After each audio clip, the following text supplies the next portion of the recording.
Le Forum chrétien mondial est parti d'une initiative du Conseil œcuménique des Églises il y a une quinzaine d'années, où on a fait le constat que le Conseil ne représentait qu'un quart du monde chrétien.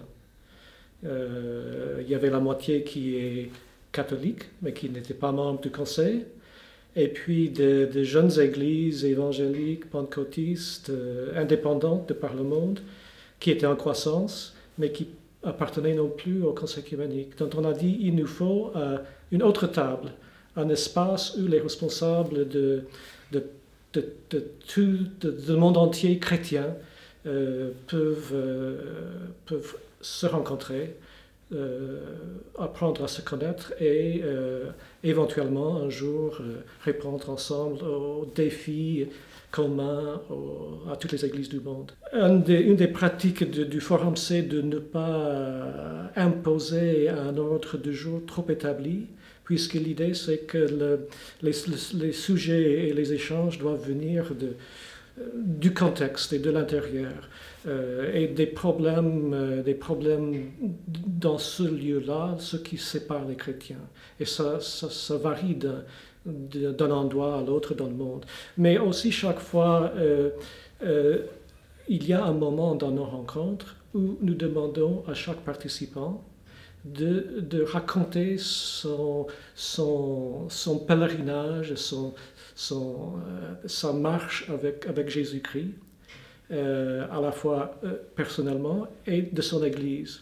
Et là, ce que les gens qui sont là pour la première fois ensemble, ils se rendent compte que même s'ils pensaient que les Églises étaient très différentes et qu'ils n'avaient rien en commun, qu'ils commencent à se dire mais c'est peut-être même le même Jésus-Christ, je marche avec le même Jésus que vous et mon Église aussi. Donc ça c'est un élément important, mais au-delà de cela, ça varie de contexte en contexte. Qu'est-ce qui divise les Églises? Qu'est-ce qui unit les Églises? Qu'est-ce qu'il faut discuter entre les Églises? L'unité chrétienne pour moi, je dirais que c'est compliqué à répondre à cette question simplement, puisque en vivant dans le forum, je vois que pour les chrétiens du monde, pour les églises du monde, il y a tellement de conceptions d'unité.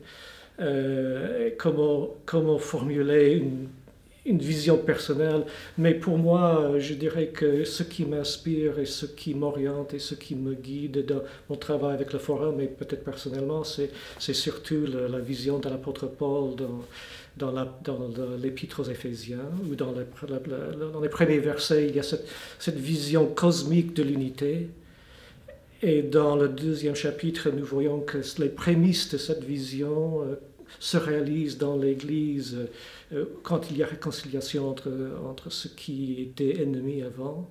Et puis dans le quatrième chapitre, nous sommes exhortés à maintenir cette unité dans la paix et dans le respect au sein du corps de Christ. Je ne sais pas si c'est une conception d'unité, mais c'est ce qui vient à l'esprit quand on me demande comment je vois l'unité.